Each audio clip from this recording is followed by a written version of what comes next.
Any revelation out of the Holy Bible is not from God. ദൈവം നമുക്ക് വേണ്ടി വെളിപ്പെടുത്തിയ തൻ്റെ വചനങ്ങളാണ് ദൈവവചനമായിട്ട് നമ്മുടെ കയ്യിലുള്ള വിശുദ്ധ വേദപുസ്തകം. ഒരാളുടെ ഉടുപ്പൂരിയോ ഒരാളുടെ കണ്ണിൽ പൊടി വീണോ നിങ്ങൾക്ക് ചിന്തിക്കണം. ചിരിച്ചാ പോരാ, ചിന്തിക്കണം. എന്റെ ദൈവം അടിച്ച കിഴക്കൻ കാട്ടിലെ സ്വഭാവം ചിന്തിക്കണം. ഹല്ലേലൂയ. എത്ര മന്ദമായിട്ടാണ് കിഴക്കൻ കാട് അടിച്ചിരിക്കുന്നത്. കടന്നു പോകുന്ന കുഞ്ഞുങ്ങൾക്ക് പോലും അറിയാത്ത വിധത്തിൽ നിങ്ങൾ ചിന്തിച്ചു എന്നവരെ. സ്തോത്രം. ഹല്ലേലൂയ. ഇതുമായിട്ട് ബന്ധപ്പെട്ട സമയം പോകുന്നു. വേഗത്തിൽ ഞാൻ നിങ്ങളെ ഒരു ഉദാഹരണം കാണിക്കാം. ദൈവവചനം ജീവനും ശക്തിയുമാകയാൽ,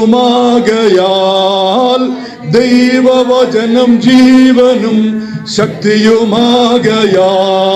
കർത്താവ് നമ്മെ നടത്തുന്നതായ ചില വഴികൾ, സ്തോത്രം, ഹല്ലേലൂയ, നമ്മളുടെ പദ്ധതി അനുസരിച്ചല്ല പലപ്പോഴും ദൈവമക്കളെ ദൈവം നടത്തുന്നത്.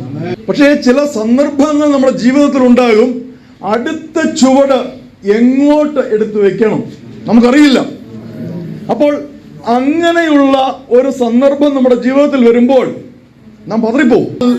ആത്മരക്ഷയുണ്ടേവനും ഉള്ളത്തിൽ കൈക്കൊണ്ടാൽ, ആത്മരക്ഷയുണ്ടേവനും ഉള്ളത്തിൽ കൈക്കൊണ്ടാൽ, ആത്മമരണം മാറും, നീതിയിൽ അവൻ വാഴും. ആത്മമരണം മാറും, നീതിയിൽ അവൻ വാഴും. ആ അവസരത്തിൽ പതറാതെ ഇരിക്കുവാൻ ഇന്ന് നിങ്ങൾ കേൾക്കുന്ന മെസ്സേജ് നിങ്ങളുടെ ആത്മാവിൽ നിങ്ങൾ കോറിയിടുമെങ്കിൽ, ഹല്ലേലൂയ, ആ സന്ദർഭവും മറികടക്കുവാൻ ദൈവം നമ്മെ സഹായിക്കും.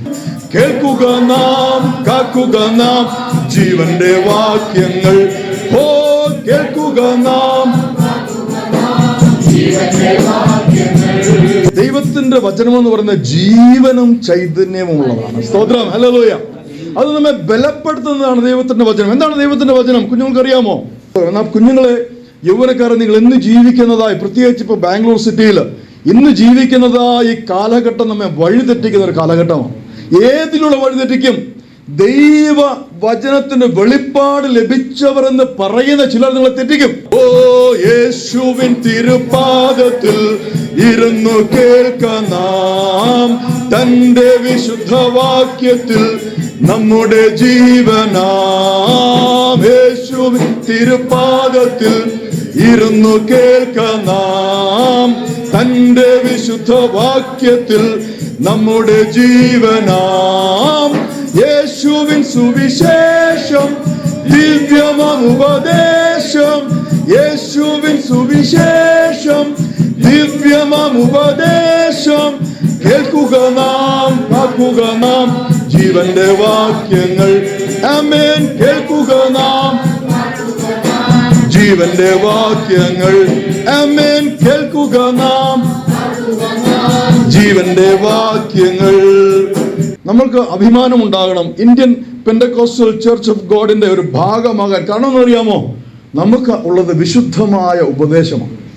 ഈ വിശുദ്ധ പലരുടെയും ജീവിതം വഴിതെറ്റിയതായിരിക്കാം. നമ്മൾ നോക്കുമ്പോൾ ചില ദൈവദാസന്മാർ അല്ലെങ്കിൽ ചില മൂപ്പന്മാർക്ക് വഴിതെറ്റി നടക്കുന്നതായിരിക്കാം. പക്ഷേ അതുകൊണ്ട് ഉപദേശത്തിന് ഉറപ്പുള്ള ഒരു സഭാ പ്രസ്ഥാനമാണ് ഇന്ത്യൻ പെന്തക്കോസ്റ്റൽ ചർച്ച്. അസംബ്ലീസ് ഗോഡിലെ ഒരു വലിയ ദേവദാസൻ, അദ്ദേഹം ഒരു അധ്യാപകനാ, ബൈബിൾ അധ്യാപകനാ, എന്നോട് ചോദിച്ചു, നിങ്ങൾ പെന്തക്കോസ്റ്റൽ? ഓർത്തു നോക്കുക, അദ്ദേഹം പെന്തക്കോസ്തുകാരനാണ് കേട്ടോ.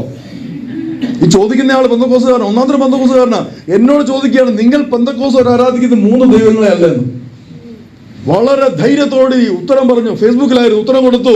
ഞാനും എൻ്റെ കുടുംബവും ഞങ്ങൾ കൂട്ടായ്മ കൂടുന്ന സഭാപ്രസ്ഥാനവും ആരാധിക്കുന്നത് പിതാവും പുത്രനും പരിശുദ്ധാത്മാവുമായിരിക്കുന്ന സത്യ ഏക ദൈവത്തെ. അതിനാ ദൈവത്തെ സ്തുതിച്ച് ബോധപ്പെടുത്താം. ഹല്ലേലൂയ. വിഷയത്തിലേക്ക് വരാം. God who prepares a way in the deepest of the oceans.